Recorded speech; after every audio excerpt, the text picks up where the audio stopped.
नमस्कार, मैं हूं फैज अहमद। स्वागत है आप तमाम दर्शकों का जनतंत्र प्राइम भारत पर। आइए नजर डालते हैं आज की कुछ खास खबरों पर। Thank you so much. आप सभी लोग यहाँ पर उपस्थित हुए, मैं आभारी हूँ आपका। शुरू में ब्रीफली मैं कुछ स्टेटमेंट करूंगा, उसके बाद आपको जो पूछना है आप पूछ सकते हैं। वैसे डीसीपी मध्य मैडम ने आपको जो राइटअप है वो तो दे ही दिया है, जिसमें अलग अलग जो उपलब्धियों के बारे में है, मैं उसके बारे में बहुत चर्चा करना नहीं चाहूँगा। ऑलमोस्ट 5 महीने पहले हम लोग यहाँ मिले थे जब मैंने ज्वाइन किया था, और ये बेसिकली पूरे वर्ष का एक लुकिंग बैक जिसको कहते हैं वो हम करेंगे। सबसे पहले तो जो क्रिसमस बीता है और जो नया वर्ष आने वाला है उसकी आप सभी को शुभकामनाएं। और पिछले दिनों में आपने लखनऊ पुलिस का अलग अलग फेस्टिवल्स में जो अलग अलग आयोजन हुए उसमें कार्य देखा, जैसे विधानसभा के सत्र हुए, विभिन्न आयोजन हुए क्रिकेट मैच की तरह। मैं बहुत ज्यादा उपलब्धियों के बारे में इस समय इसलिए नहीं कहना चाह रहा हूँ क्योंकि जो हमने कार्य किए है वो आपके समक्ष है, लेकिन जो कमियां हैं और जहां जहां सुधार होने की आवश्यकता है उसके बारे में मैं आपसे बात करना चाहूंगा। जिन घटनाओं का अनावरण नहीं हुआ है उनके बारे में भी मैं आपके समक्ष उसको रखना चाहूंगा, और जहां हम काम कर रहे हैं। अगर हम हत्या की बात करें, हत्या की घटनाओं की, तो प्रमुख रूप से 5 घटनाएं जो है जिनमें अभी तक कार्रवाई नहीं हुई है, वर्कआउट नहीं हुई है, उनमें हम अनावरण का और उसकी विवेचना पूरी करने का प्रयास कर रहे हैं। ठाकुरगंज में अप्रैल महीने में एक अज्ञात महिला की लाश मिली थी, अभी उसकी पहचान नहीं हो सकी है, हम पूरी कोशिश कर रहे हैं। इंदिरा नगर में इसी प्रकार जून के महीने में एक महिला की लाश मिली थी जिसमें उनका सर नहीं था।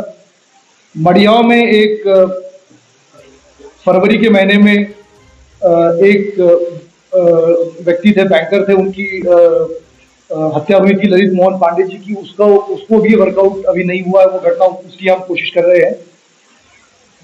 सरोजनी नगर में जून के महीने में राजेंद्र कुमार शर्मा जो थे उनकी हत्या हुई थी, वो भी अभी वर्कआउट नहीं हुआ है, उसकी हम कोशिश कर रहे हैं, प्रयास कर रहे हैं।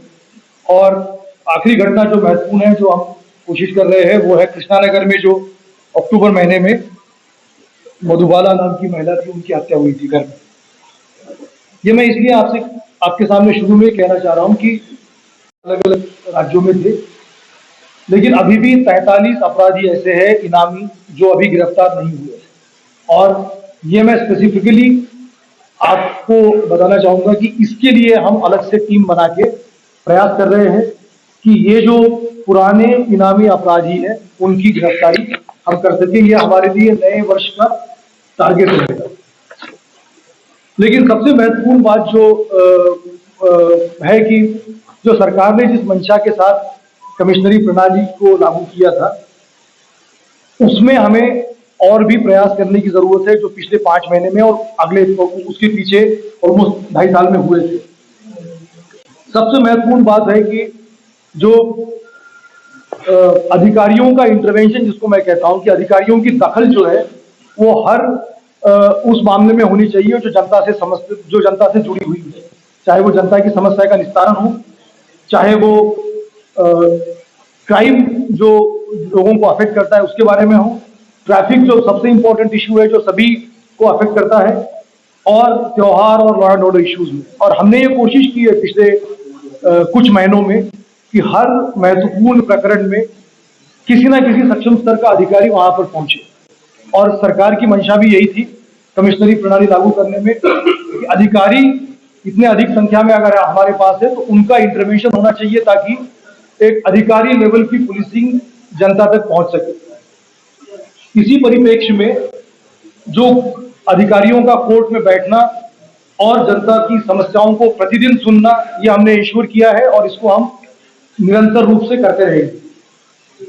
अभियोगों के पंजीकरण में जो हीला हवाली के प्रकरण आपने देखा होगा कि सामने आए थे, हमने उसमें संबंधित लोगों के विरुद्ध कार्रवाई की है कुछ लोगों को सस्पेंड किया है, कुछ लोगों को पुलिस लाइन में भेजा है, उनके खिलाफ जांच हो रही है और आगे भी वो होती रहेगी ताकि तत्काल अभियोगों का पंजीकरण हो सके।